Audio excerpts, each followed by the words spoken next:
फूल सब्जियाँ, क्या नाम है? सरगाईलाल गुप्ता। गुप्ता जी, ये जो आप काम करते हैं ये किसान उगाते हैं। किसानों के साथ देश में कुछ समस्याएं चल रही हैं, उस पर कुछ बोलना चाहेंगे? नहीं, आपको मणिपुर में क्या हो रहा है पता है? किसानों के साथ जो समस्याएं चल रही हैं उस पर कुछ बोलना चाहेंगे? किसानों के साथ मणिपुर में क्या हो रहा है मालूम है? मणिपुर कहाँ है मालूम है? जैसे हम लोग नॉर्थ से आते हैं, उत्तर भारत से, ऐसे मणिपुर जो है वो ईस्ट में है। तो मणिपुर में बहुत ज़्यादा आगजनी और बहुत ज़्यादा कत्ल गारत हो रहा है। पंजाब और आसपास यूपी वगैरह में किसानों ने आंदोलन छेड़ रखा है 2.5 साल के बाद फिर से। एमएसपी चाहते हैं, वो चाहते हैं कि कुछ मिनिमम गारंटी मिले जो सामान वो उगाते हैं। कुछ पता है इसके बारे में? पता है? नहीं देखे। हाँ, अभी तक न्यूज़ नहीं देखे। न्यूज़ नहीं देखे, पता है लेकिन बोलना नहीं चाहते।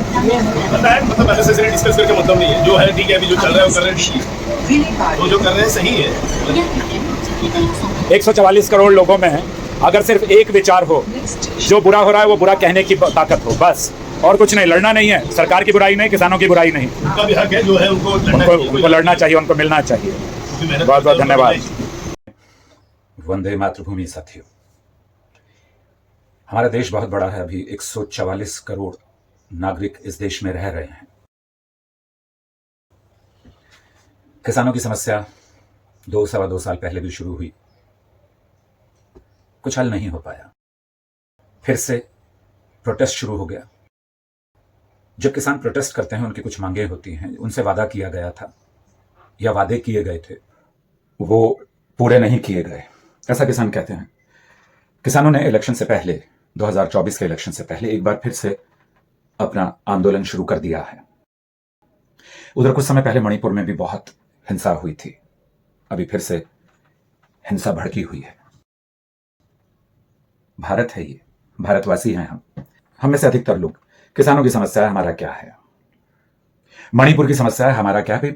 किसान भी हमारे हैं और मणिपुर भी हमारा है।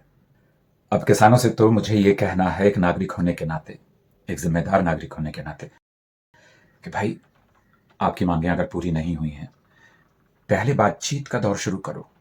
बातचीत के दौर को एक समय दो, समय सीमा निर्धारित करो। ऐसा नहीं कि 1 साल बात करते चले जाएंगे। आप वो मांगे रखिए जो जायज हैं, जिससे देश को, देशवासियों को किसी तरह का नुकसान ना हो। आपकी मांगे जो भी जायज हैं वो रखिए, और आप किसानों के अलावा समाज को जोड़िए उसमें, समाज के लोगों को जोड़िए उसमें, सिर्फ किसानों को नहीं। और दूसरी बात, जब आप प्रोटेस्ट करते हैं, सड़कों को क्यों रोकते हैं? आम जनता की क्या इसमें, उन्होंने क्या आपके साथ में बुरा किया? लोगों के माल आने बंद हो जाते हैं। मैं अभी पढ़ रहा था कि उत्तर प्रदेश गवर्नमेंट को 500 करोड़ रुपए प्रतिदिन का नुकसान हो रहा है। आम लोगों को, व्यवसायियों को, जो लोग माल नहीं पा रहे हैं उन लोगों को। और फिर मैंने कुछ वीडियोस देखे पिछली बार भी, इस बार भी पता नहीं कितना सत्य है उसमें और कितना उसमें झूठ है, कि कुछ दुकानें जबरदस्ती बंद कराई जा रही हैं, कुछ दुकानों को लूटा गया है। कुछ मैं वीडियो देखता हूं जिसमें कहता है कि यार हमें यहाँ बंद कर दिया, अगर थोड़ा आगे करते तो हमें शराब तो मिल जाती।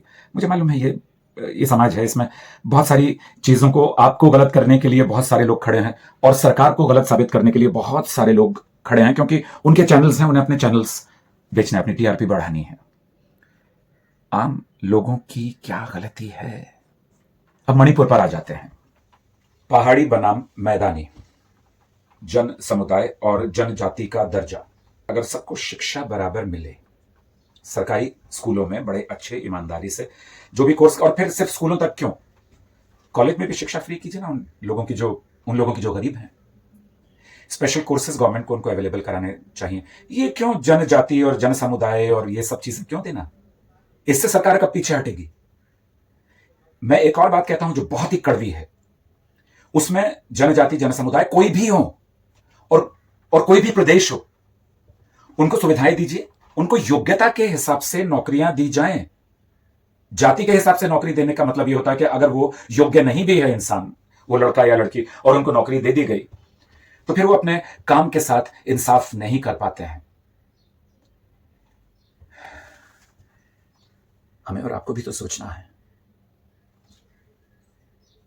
वोट डाली, निशान लगवाया और जिम्मेदारी खत्म? नहीं।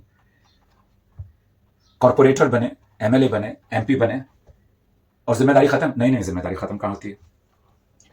हजारों पेज साइन करने पड़ते हैं, लेकिन करोड़ों लोगों की समस्या के समाधान के लिए नेता उसे चुनिए जो कम से कम 4-5 साल सामाजिक कार्य करके आया हो। एक तो उसमें क्या होगा कि जिस क्षेत्र से वो चुनाव लड़ना चाहते हैं उस क्षेत्र में उनको किसी भी तरह की पब्लिसिटी पर करोड़ों रुपए खर्च करने की जरूरत नहीं है, क्योंकि लोग अपने उस सोशल वर्कर को, उसमें सामाजिक कार्यकर्ता को जो मुसीबत में उनके लिए खड़ा हुआ, उनके हॉस्पिटल की प्रॉब्लम के लिए, उनके बच्चों की पढ़ाई के लिए, उनकी सड़कों के लिए, उनकी पानी के लिए, उनकी नौकरियों के लिए, उनकी और सामाजिक समस्याओं के लिए जो खड़ा हुआ, वो उसको वोट देंगे और वो इंसान फिर बहुत अच्छा काम करेगा या करेंगी। हमें भी तो अपनी जिम्मेदारी समझनी है, किसानों के लिए, समाज के लिए, नागरिकों के लिए। और चाहे मणिपुर हो या कोई भी प्रदेश हो, हैं तो सब अपने ही।